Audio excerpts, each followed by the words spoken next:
Good morning. In honor of Black History Month, I have a story I'd like to share about Henry. It is a true story, and it just lets us know what happened in the United States, and learning about our history will help us hopefully not repeat historical things that never should have happened in the first place. Anyway, this is, again, like I say, it's a true story, so it is non-fiction. That means not fake. It's real. And this is written by Levine, and it's illustrated by Kadir Nelson. Henry Brown wasn't sure how old he was. Henry was a slave, and slaves weren't allowed to know their birthdays. Henry and his brothers and sisters worked in the big house where the master lived. Henry's master had been good to Henry and his family. But Henry's mother knew things could change. Do you see those leaves blowing in the wind? They are torn from the trees, like slave children are torn from their families. One morning, the master called for Henry and his mother. They climbed the wide staircase. The master lay in bed with only his head above the quilt. He was very ill. He beckoned them to come closer. Some slaves were freed by their owners. Henry's heart beat fast. Maybe the master would set him free. But the master said, "You are a good worker, Henry. I am giving you to my son. You must obey him and never tell a lie." Henry nodded, but he didn't say thank you. That would have been a lie.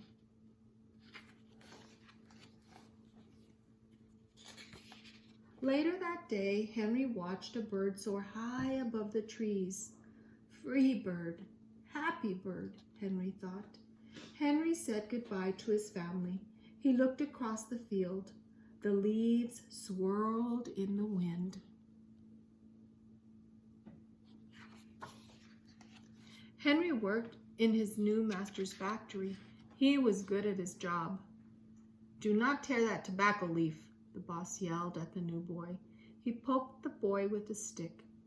If you made a mistake, the boss would beat you. Henry was lonely. One day he met Nancy, who was shopping for her mistress. They walked and talked and agreed to meet again. Henry felt like singing, but slaves didn't dare sing in the street. Instead, he hummed all the way home.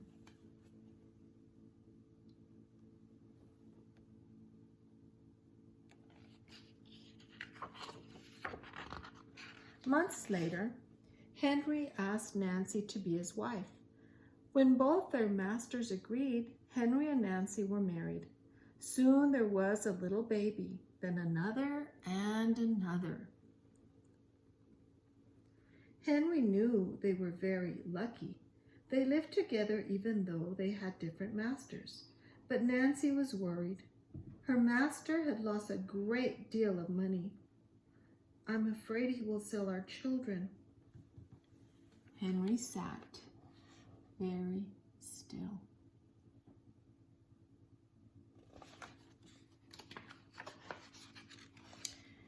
Henry worked hard all morning. He tried to forget what Nancy had said. His friend James came into the factory. He whispered to Henry, "Your wife and children were just sold at the slave market." "No!" cried Henry. Henry couldn't move. He couldn't think. He couldn't work. "Twist that tobacco," the boss poked Henry. Henry twisted tobacco leaves. His heart twisted in his chest. At lunchtime, Henry rushed into the center of town. A large group of slaves was tied together. The owner shouted at them. Henry looked for his family. "Father! Father!" Henry watched his children disappear down the road. Where was Nancy? He saw her the same moment she saw him. When he wiped away his tears, Nancy too was gone.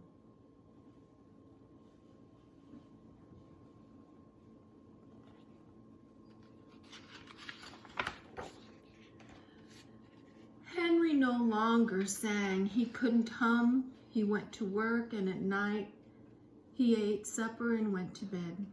Henry tried to think of happy times, but all he could see were the carts carrying away everyone he loved. Henry knew he would never see his family again.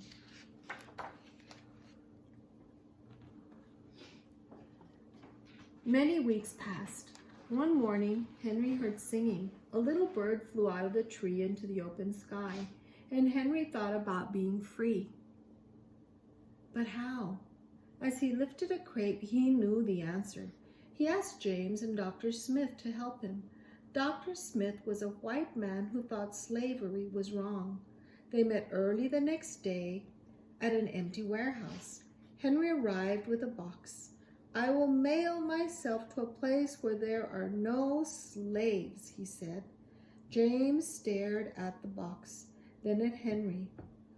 "What if you cough and someone hears you?" "I will cover my mouth and hope," Henry said.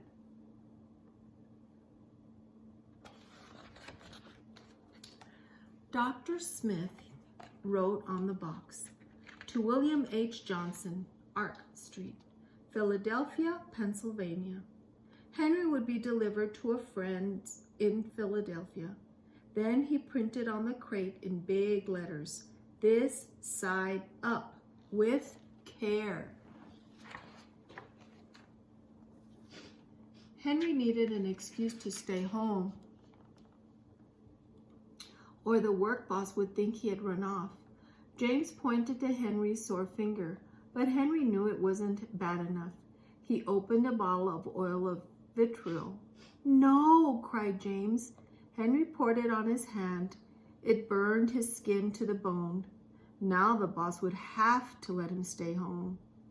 Dr. Smith bandaged Henry's hand. They arranged to meet the next morning at 4 o'clock.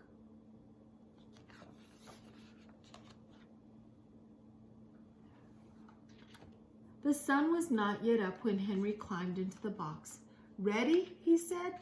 James nailed down the lid. Dr. Smith and James drove to the station.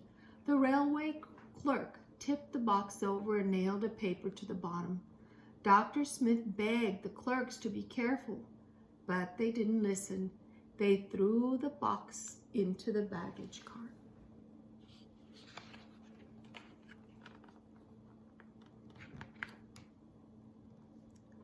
Hours passed. Henry was lifted up and thrown again, upside down. He heard waves splashing. This must be the steamboat headed for Washington, D.C. The ship rode smoothly, but Henry was still upside down. Blood rushed to his head. His face was hot. His eyes ached. He thought his head would burst, but he was afraid to move. Someone might hear him.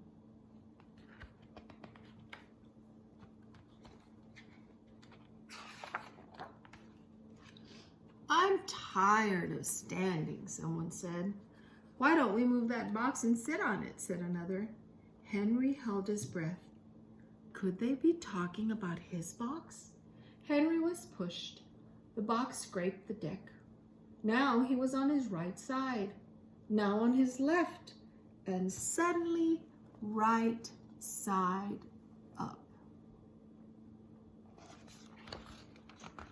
"What do you think is in this box here?" said the first man. "Mail, I guess," said the other. "I am mail," thought Henry, but not the kind they imagine. Henry was carried off the steamboat and placed in a railroad car, this time head up. He fell asleep to the rattling song of the train wheels.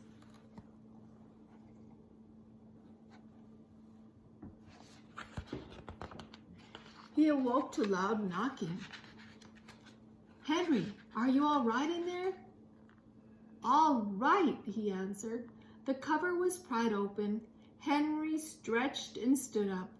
4 men smiled at him.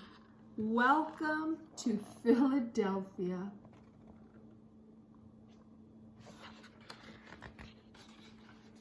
Author's note. In the mid-1800s, there were about 4 million slaves living. Between 60,000 and 100,000 slaves escaped to freedom traveling on what was called the Underground Railroad. The Underground Railroad wasn't a real railroad. It was all the secret ways slaves made their way from the south to the north. They hid in carts, rode on horseback, walked hundreds of miles through forests and swamps, and crossed flowing rivers in summer and ice-bound rivers in winter. Conductors and station masters hid them and helped them throughout their journey. When Henry Brown climbed into his freedom box, he hoped he'd be carried to a safe world. He brought along a small tool to make air holes, a little water, and a few biscuits. Henry arrived in Philadelphia, having traveled 350 miles from Richmond, Virginia, in 27 hours. His story made newspaper headlines in America and Europe. Henry never found Nancy and his children. In 1850, he went to England, and there are some reports that he married again, but we do not know with absolute certainty that Henry Box Brown. One thing we do know with absolute certainty is that Henry Box Brown became one of the most famous runaway slaves on the Underground Railroad, the man who mailed himself to freedom. So I hope we celebrate our brothers and sisters of African descent and just try to be kind to everyone. We're all people and we all deserve respect. Have a great day.